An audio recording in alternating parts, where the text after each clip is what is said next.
Hey guys, Freddy here. Welcome back to another Retro RPG. And at the end of another week, and the end of another poll, we've got a very slim win for Top Secret from TSR in 1980. Now this is going to be a PDF review, so we'll be going over to the computer desktop in a wee second to have a look at that. And as usual, I'll be back at the end of the video with some other poll related stuff and some other channel related stuff. But before I do that, I'd like to take a moment to talk about my patrons, who this week I have been told are shaken, not stirred, which makes very little sense indeed. But what I do know is these are wonderful people who help support the channel and make all of this possible. So their efforts are very much appreciated.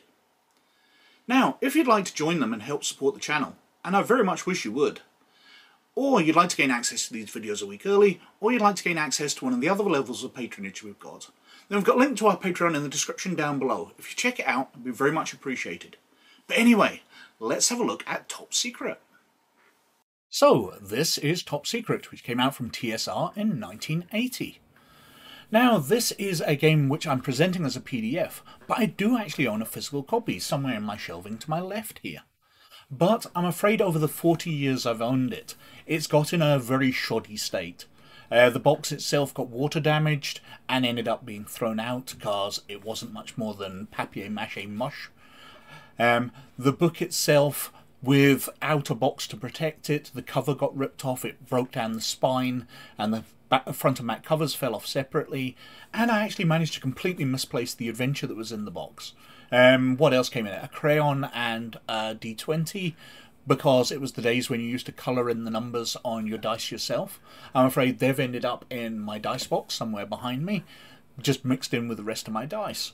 So it's not in a condition that I would be honest to the game to be showing off, and I'd have to come to the PDF for the adventure anyway. But anyway, this is a espionage role-playing game, but it's from TSR, so it's the rules for setting up an espionage game, much in the same way that Dungeons & Dragons are the rules for setting up a fantasy game. There's no world in here. And that's one of the reasons why I haven't gone out and bought Top Secret again, to replace my damaged copy. Because I don't feel there's enough here. There's some rules which I will never really use, even though there's some interesting stuff in here, which I'll cover in a rules breakdown in a future week. But I would generally buy the game because I like reading the background, and there's no background in here at all. Anyway, getting into it. We have a foreword. Welcome to the world of espionage, the world of James Bond, Modesty Blaze, Jim Phelps, Derek Flint, John Steed, and Emma Peel. It's a world where every move can be your last. You live fast and die hard. Secret agents drive sports cars, escort beautiful women, and gamble away fortunes. At least so they do in the world of Top Secret.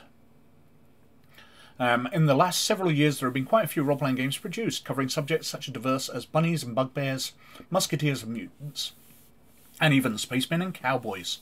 Most of the games are quite good, but there was one era missing: today. And that's one of the things I do like. Actually, I tend to not prefer fantasy games. I much prefer modern day or science fiction games. So that's why I ended up picking up Top Secret at the time, because it was a role-playing game which wasn't all about orcs, trolls, elves and dwarfs. It was something different. Carrying on through, got a very nice image of an agent and his sidekick, both carrying large guns. A table of contents, introduction in the form of a document, and instructions on how to use it. And this is an introduction to role-playing at its basic levels. Talking about playing characters, how to use the dice, additional equipment you need, how many players you should have, and then we're on to character construction. And we've got things like physical strength, charm, willpower, courage, coordination. I also amused that on the next page, page 6, we've got glasses. Roll a 10-sided dice. On 1 to 3, your character wears glasses. On 4 to 10, you do not need glasses. If you re-roll a 10-sided dice, if you roll a 1 again, you cannot wear contact lenses. And you lose some coordination if you're not wearing your glasses. I think it's an interesting idea. In later games, you'd have that balanced out by some advantage if you were getting a disadvantage, but in this it's just something random that's rolled for your character. You can choose to be creating the most suave character and end up he has to wear glasses, which doesn't make him less suave. We've got languages here, areas of knowledge, Bureau classifications. You can't work in admin, but you can work in investigation. As you go up levels, you become an informer, a scout, examiners, interrogators, shadows, sleuths, inspectors, spies, and investigators. You can be in Section 3, confiscation, where you start off as a shoplifter, pilferer, swindler, crook, burglar, second-story man, thief, conman, purloiner, confiscator. And you could be in assassination, starting off as a punk, becoming a thug, a ruffian, a hood, a muscle man, a killer, a torpedo, a hitman, a mechanic, and an assassin. We've got a certain amount of money, $400, and equipment lists. You know, you can buy your empty attaché case, you can buy a suit, flashlights, swimsuits. You can buy different weapons, lockpick sets, scuba gear, piano wire to strangle somebody with. We've got different weapons here, from clubs to stilettos to magazines, different firearms. We've got special weapons like air guns or boomerangs, communication systems, surveillance equipment, various items of special equipment. And then we're on to game systems. So the rules, how to handle chases. We've got movement here, encumbrance, vehicle movement, how to get to the mission, preparing missions, and it's got a big list of different mission types. You know, assassinations, which can vary from ultra clean to messy, gaining you less experience if you are being messy with a mission. Muggings, defection protection, transportation of goods, all sorts of spy things you can be doing. Definition of agent missions, so it gives you more details on those, abilities of NPCs, contacts, a contact reaction table, so you're rolling against their trait value, random answers, random locations, different types of guards, protection determination for guards, so whether they're wearing bulletproof vests or carrying bulletproof shields as well. Different ammunition for guns, what the police are like, payoff, rest and recuperation, experience points, payment. So you are completing missions, you're getting experience to level up, and you're also getting your money so you can go out and buy more and more equipment. It talks through spending your experience, so improving character abilities. We've got the combat section with field of fire, surprise, etc. Movement during projectile combat. We've got different types of weapons, going up from small pistols to carbines, rifles, assault rifles, shotguns, etc. Crossbows. We've got hit determination sections, you know, whether you're hitting somebody who's stationary or moving, what kind of wounds they've got, misfires and jams of weapons, reloading, lots of stuff about firearms. And we've got a full page of an example of projectile combat. Really feels that they need to go through this and explain it in detail. We've got hand-to-hand combat. We've got movement during hand-to-hand combat, possession combat, types of allowable combat, really going detailed into it, you know, non-trained striking combat, trained holds, wrestling holds and throws, so you can do a half Nelson, front headlocks, etc. Boxing or swordplay, so jabs to the head, headbutting, thumbing, rabbit punches, judo throws, really goes into detail with your combat, martial arts striking table, striking injury, so if you hit somebody on the top of the head, below the ear, etc. And then another example of hand-to-hand combat. Lots of details in that. More than 2 fighters in hand-to-hand combat, so if 2 of you are teaming up on someone, or 2 of them are teaming up on you. Miscellaneous non-player characters, bulletproof equipment, going into the details, unconsciousness, security systems, lockpicks, explosives, underwater combat, going into all the things that you might see in a spy movie. Arousing human or animal guards. Path obstructions, so if you're having chase you can block things off with smoke screens or oil slicks. Bullet use against vehicles. When you've purloined goods, whether you can fence them off, what values you will get. The effects of alcohol and gases and truth serum. talks you through designing an environment, and it's got a sort of tower here with an elevator in it, as an example.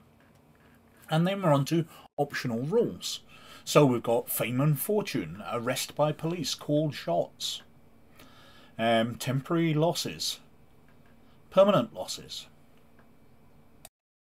And by losses, what it means is if you have taken an injury, you'll have lost some of the effectiveness, or some of your effectiveness because of that wound. But it can take that further, that when you recover, when you're taking rest and relaxation time, that some of that wound might be permanent. So you have permanently taken some damage. You know, you have a stiff shoulder where you were shot that time in Russia or whatever. And that's kind of different. It's developing characters far more than Dungeons & Dragons damage is, where you receive some hit points of damage, you heal it up, you're fine. In this game, you can pick up war wounds. You can have that stiff ankle where you broke it in a previous adventure. It's kind of cool in character development. And we've got gun design, in case you want to design a specialised weapon. Weapon modifications and accessories. Whether you're attacking multiple targets, complications, capture by the enemy. Sneak attacks, what their effects have. Robots, clones and alien beings. Although such rules for very advanced playing, and much is left up to the admin to decide upon. Poisons, animals, guards and security devices. Methods of execution. So whether you've had air ejected into your veins, whether you've been decapitated or bitten by a snake. And then we've got campaign rules. You know, the components of it, to allow the games master to create a campaign based on this. While not giving you a world, it's giving you the tools to kind of build your own. Multiple administrators, so in case you wanted to have different games masters. Communications at your headquarters, surveillance accessible to you, different types of assassination, different vehicles you might have with ejector seats, you know, the usual James Bond spy car stuff. How to use the agent's dossier, which is the character sheet, you know, major languages of the world with a list, and a nice picture, obviously, of Diana Rigg as Emma Peel out of the Avengers TV series, the British Avengers. And we've got a list of espionage-related organisations. So we've got the Department of Defence there, but we've also got CENTO, the Central Treaty Organisation, International Defence Alliance. Pages of these. I believe the Delta Green book had a very similar section where it went through different secret organisations in the world. Absolutely fascinating stuff. Different terms, glossary of espionage-related terms, lots of pages of that, bibliography, and then we've got the character sheet, the agent's dossier. And, well, we got other fine games from TSR. Awful Green Things from Outer Space, which I didn't know which was from TSR originally. I believe I've covered it on the channel. I had the Steve Jackson games version of it, and I believe they still do it. What else we got here? Boots Hill, which we've covered, Divine Right, Dungeon, Fight in the Skies, Fourth Dimension, Gamma World, which I've covered, Snit's Revenge, and the Advanced Dungeons & Dragons game family. And on the cover, we've got various handy tables. Now, also included in the book was an introductory adventure. Top Secret Operation Spreckenholzstelle. I think I'm pronouncing that right. German isn't a language I speak. Codename Pisces. And this doesn't really strike me as much of an adventure at all. Briefly going through it, it's talking about a location which is on the border between East and West, where lots of spy activity goes. It's where spies from both sides can interact. And it lays that out for you. But there's no real thing the players have to go. They can just explore this environment, you know, go back and rest from it and go back to this environment for further adventures. There's lots of encounters with it. Anyway, we've got the introduction, notes for the administrator, lots and lots of details, how to work out time, you know, when they're visiting, what time of day it is, how long they spend walking around the environment, how to compute experience, how to be an effective administrator. Lots of nice hints for an introductory adventure. And then background. Talking about the place, giving you background about the town. The district of the town tends to protect itself pretty well. You're going to miss constant political rivalry. What else we got here? Pedestrians that might be encountered. Random tables. legends and anonymous tips table, encounter areas, including a lot of street level descriptions. So we've got a description of a hotel, including the time of day that things happen.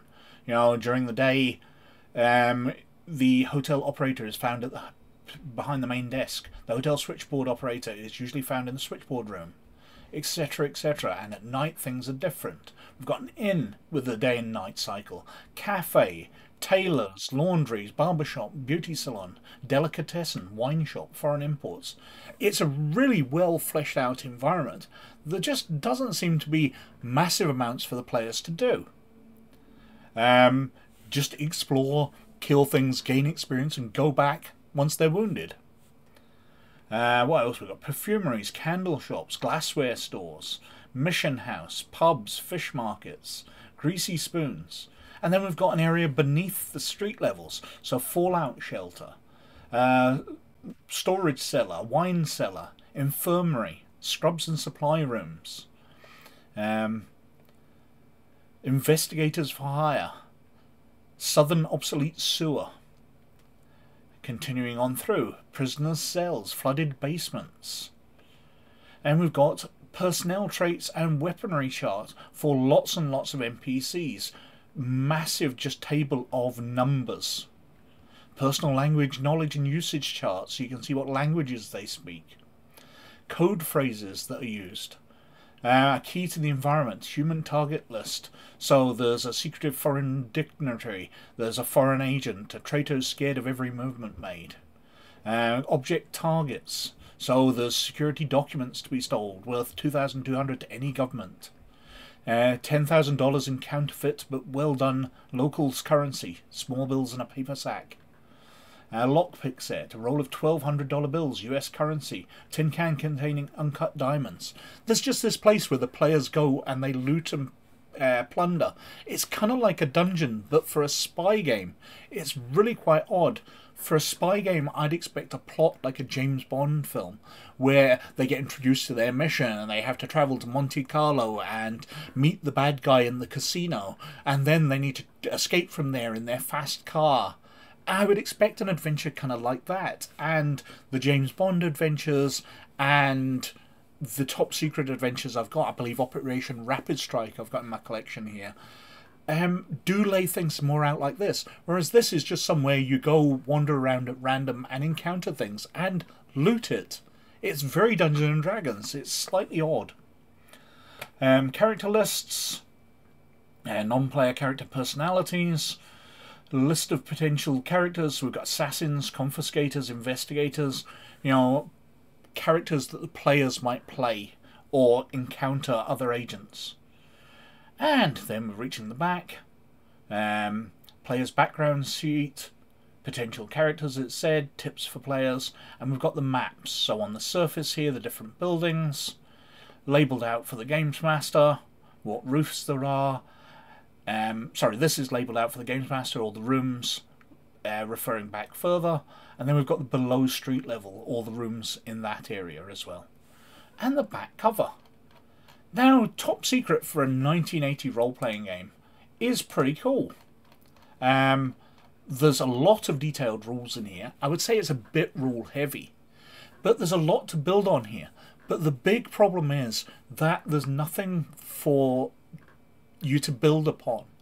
I would have liked them to have brought in a stock agency that you belong to. You know, you belong to, like the Man from U.N.C.L.E., the United Nations Logistics... I can't even remember what the letters stand for. But you work for them. You work for the United Nations doing missions. Or you work for Pisces or Section 1 or whatever out of different things where you're working for an unknown government. But this gives you nothing. It's letting it build up that the Games Master can decide you work for MI6 or the CIA or even the KGB if he wanted. But it's not giving you a default setting with information to give out. Even though it is obviously heavily based, there's things in there where it mentions secret equipment from the Q department. Well, that's obviously from James Bond films. That's not a generic term. You'd maybe call it a technical department or something if you want to be generic. So, that was Top Secret. That won the poll this week with some 32% of the vote, which is only narrowly ahead of Rift's Mercenaries, which came out on 26%. But that was actually leading the poll at various times, and I'd have loved to have covered it.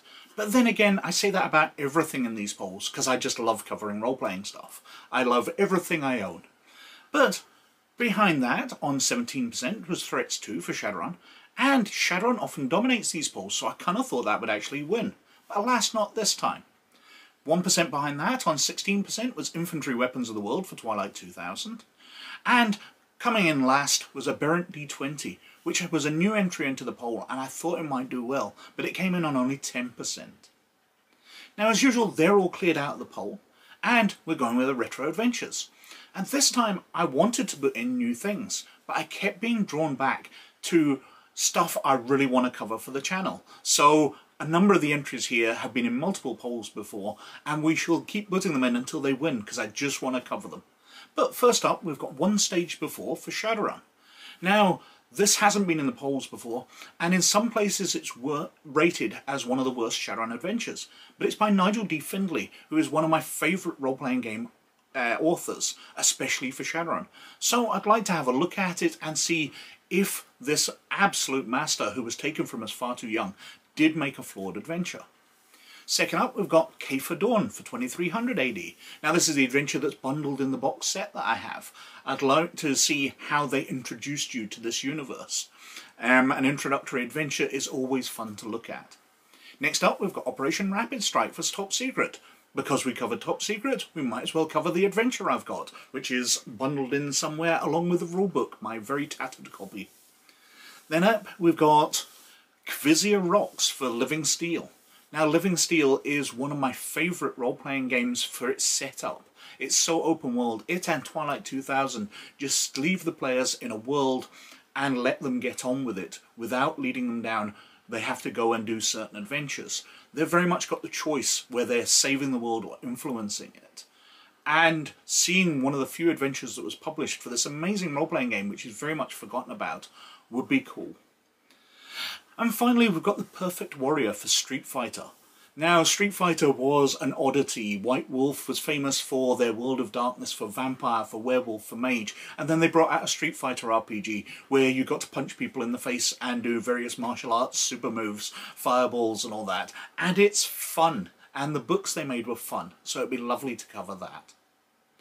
Another channel-related stuff. Well, I'm not going to go through too much this week. I feel like I talk a lot at the end of these videos. I've got stuff over on DriveThruRPG. There's a link down below if you check that out. And I've been carrying on with my updates from Young Jedi Adventures and reviews of The Bad Batch over on RPGgamer.org. If you're into the D6 version of Star Wars, you can check out my stats, give me feedback on what you think. Its link is probably down below as well, so check that out. But anyway, as usual, I think I've been wittering on for quite long enough, so thank you very much for watching. But as always, most of all, you look after yourselves, and I'll catch you later. Bye now.